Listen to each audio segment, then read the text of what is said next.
Merci, Monsieur le Président. Vous donner la parole et la faire entendre, tel est le slogan de la CNDP. Comme vous, et certainement comme la majorité des députés présents ce matin, je suis convaincu de l'utilité de l'intelligence collective et de l'écoute de l'argumentaire du plus grand nombre de nos concitoyens. Dans le cas d'un débat sur la stratégie énergétique nationale, certains sujets peuvent cependant être complexes, tant par les concepts techniques qu'ils englobent que par les interactions et les équilibres en jeu. L'ouverture des questions énergétiques au débat public peut donc se heurter à un différentiel de connaissances de celles et ceux dont la vie est sollicitée. Le risque peut dès lors être celui de la contribution de citoyens et de citoyennes qui manqueraient de pertinence et de cohérence, et donc avis qui ne pourraient être pris en compte, limitant ainsi l'impact du recours au débat public. Afin d'anticiper une telle situation, comment envisagez-vous, dans le cadre du débat sur la programmation pluriannuelle de l'énergie, 1. D'informer et de sensibiliser sur les sujets énergétiques pour éveiller les idées sans orienter les points de vue, 2. D'organiser les débats pour faire émerger des contributions pertinentes et utiles, 3. Où placez-vous le curseur entre consultation, concertation et co-construction? Mais il doit être clair que nous ne partons d'aucun préjugé ou d'aucune opinion prédéterminée. J'ai évoqué tout à l'heure la question de la consommation d'électricité. J'ai évoqué tout à l'heure la question de l'évolution des carburants, enfin, la motorisation. J'ai évoqué la question de la place du gaz. Enfin, réellement, d'ailleurs, nous avons commencé à rassembler un certain nombre de documents et de prises de position. Les sujets sont ouverts. Il n'y a rien de pire que les petits publics se construisent sur l'idée qu'on se fait de l'état de l'opinion. J'ai en tête, par exemple, cette situation dans laquelle on considère que la ville dense ou la ville dite intense, etc., est forcément quelque chose de partagé dans la population. Et quand on fait un peu le tour de France en périurbain, on s'aperçoit que c'est pas aussi simple que ça. Donc, aller vérifier comment les opinions perçoivent un certain nombre d'éléments qui fondent les politiques publiques, c'est important. Et en matière d'énergie, ça l'est tout particulièrement. Il me semble, moi, quand même, que les citoyens ont, bien sûr, pas cette vision générale de problèmes extrêmement compliqués, mais enfin, ils entrent sur ces sujets-là par toute une série de biais. Chacun a, même si c'est assez compliqué à lire, comme moins qu'une facture d'eau, mais enfin une facture d'électricité.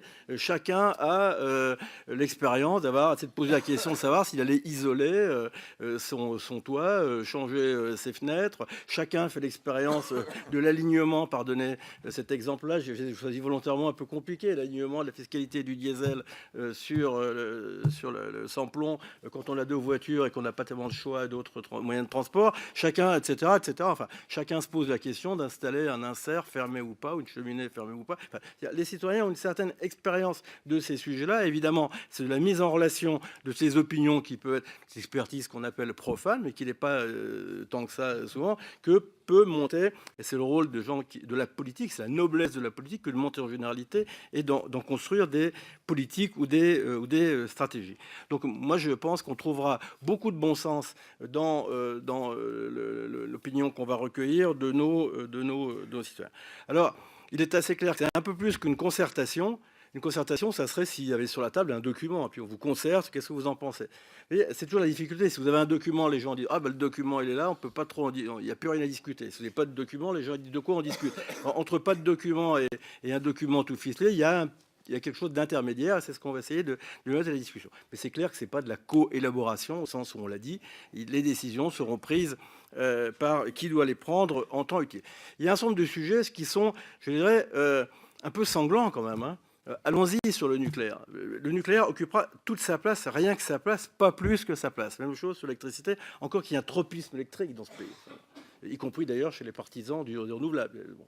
Mais donc, on va discuter de faut-il prolonger la vie de combien de réacteurs, à partir de quelles hypothèses, et pas seulement sur le critère de sécurité. On va regarder la dimension économique, la dimension coût, la dimension prix. On va se poser la question la question du carénage. On se posera la question de savoir si, dans le cours de cette PPE, il est opportun, alors là, c'est un sujet particulièrement sensible, de décider de la construction de nouveaux EPR. Cette question doit être, sans tabou, mise à l'intérieur du débat public. Ou non, la question doit être... Bref, donc, sur ce sujet particulièrement, on n'évitera pas la discussion, même si la discussion ne peut pas, c'est pas un débat public sur le nucléaire, c'est pas un débat public sur l'électricité, mais elle occupera sa place, compte tenu évidemment des retours. Il faudra rendre compte aussi de cette décision non appliquée, de cette loi d'ailleurs. Petit problème, c'est que les objectifs sont dans la loi, les objectifs de 50% du mix électrique. Mais il faudra rendre compte du pourquoi pourquoi on n'est pas parvenu à atteindre cet objectif. Est-ce que c'est parce que cette décision avait été prise à la suite d'une négociation sur un coin de table? Est-ce que c'est parce que c'était irréaliste? Est-ce que parce que les moyens n'ont pas été mis en face? Est-ce que c'est parce que c'est un sujet dans lequel tel ou tel exerce une pression telle qu'on ne peut pas avancer? Bon, il faudra rendre compte.